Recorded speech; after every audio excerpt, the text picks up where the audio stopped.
Assalamualaikum warahmatullahi wabarakatuh. Waalaikumsalam warahmatullahi wabarakatuh.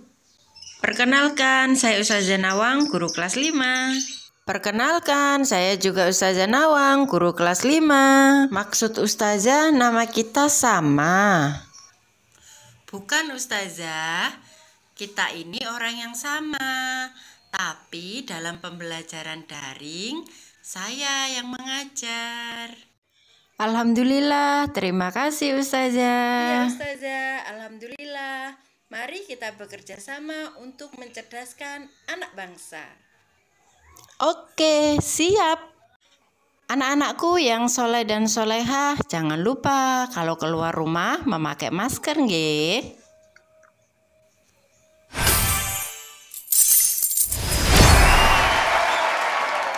Jaga jarak dengan orang lain, istirahat yang cukup, dan makan makanan yang bergizi, oke?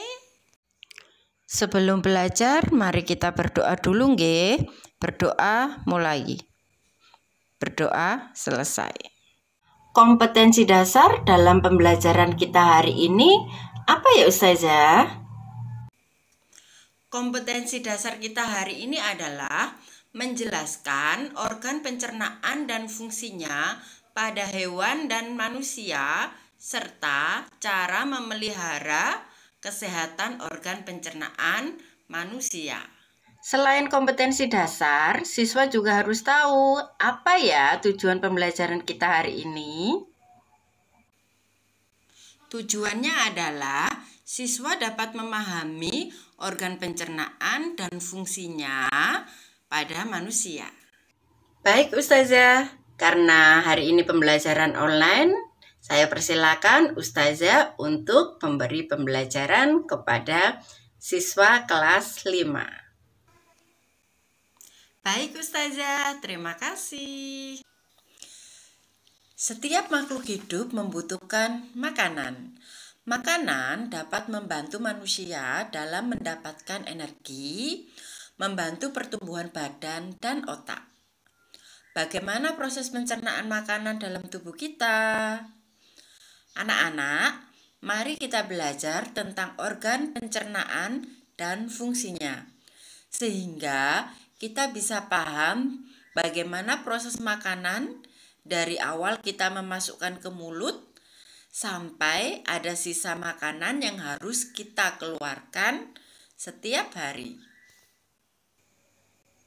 Berikut adalah organ yang berperan dalam sistem pencernaan manusia.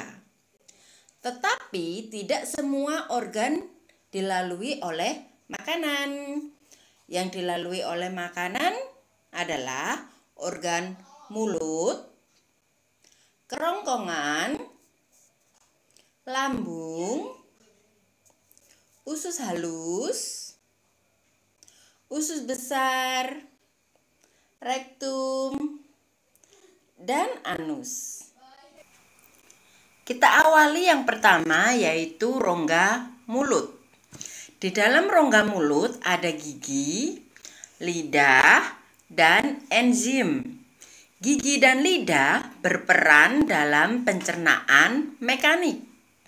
Sedangkan enzim berperan dalam pencernaan kimiawi. Makanan di dalam mulut akan dilumat oleh gigi yang dibantu lidah. Kemudian akan bercampur dengan air liur yang mengandung enzim petialin. Enzim petialin berfungsi untuk menguraikan zat tepung menjadi zat gula. Dari rongga mulut, makanan akan didorong oleh lidah menuju kerongkongan. Pada kerongkongan ini terjadi gerak peristaltik atau gerakan meremas dan mendorong makanan, sehingga makanan akan terdorong menuju lambung.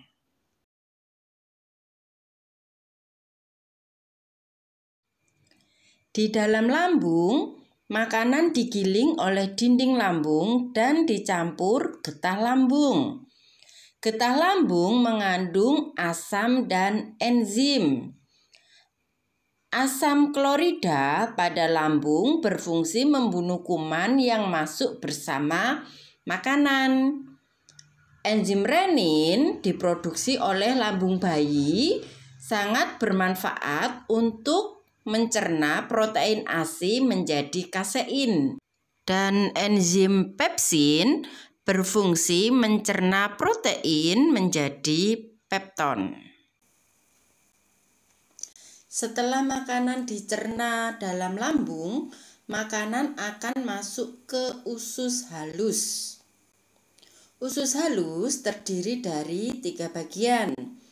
Ada duodenum, jejunum, dan ileum. Duodenum atau usus 12 jari. Dalam usus ini terjadi pencernaan makanan dengan bantuan enzim.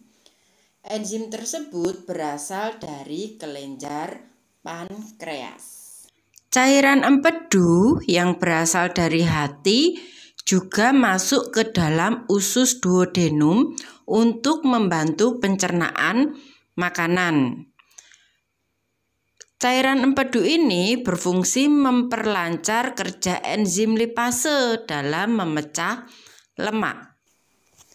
Enzim yang berada pada usus 12 jari yaitu enzim tripsin, amilase, dan lipase. Dan enzim yang ada pada usus kosong atau jejunum yaitu enzim maltase, laktase, sukrase, dan enterokinase. Dan usus penyerapan atau ileum berfungsi menyerap zat makanan yang paling sederhana. Setelah sari makanan diserap oleh dinding usus penyerapan, maka sisa makanan yang tidak terserap akan masuk ke usus besar. Di dalam usus besar, air dan garam akan diserap. Di dalam usus besar terjadi pembusukan sisa makanan yang dibantu oleh bakteri Escherichia coli. Setelah sisa makanan membusuk, sisa makanan diteruskan ke bagian rektum. Kemudian dikeluarkan dari tubuh melalui anus. Demikian penjelasan Ustazah tentang organ pencernaan beserta fungsinya. Bagaimana cara kalian untuk bersyukur karena kalian mempunyai sistem pencernaan yang sehat, yaitu dengan cara makan makanan yang halal dengan gizi yang seimbang dan porsi secukupnya. Alhamdulillah anak-anakku semuanya yang soleh dan soleha, pembelajaran tentang organ pencernaan dan fungsinya telah selesai. Sampai jumpa di pembelajaran berikutnya. Wassalamualaikum warahmatullahi wabarakatuh.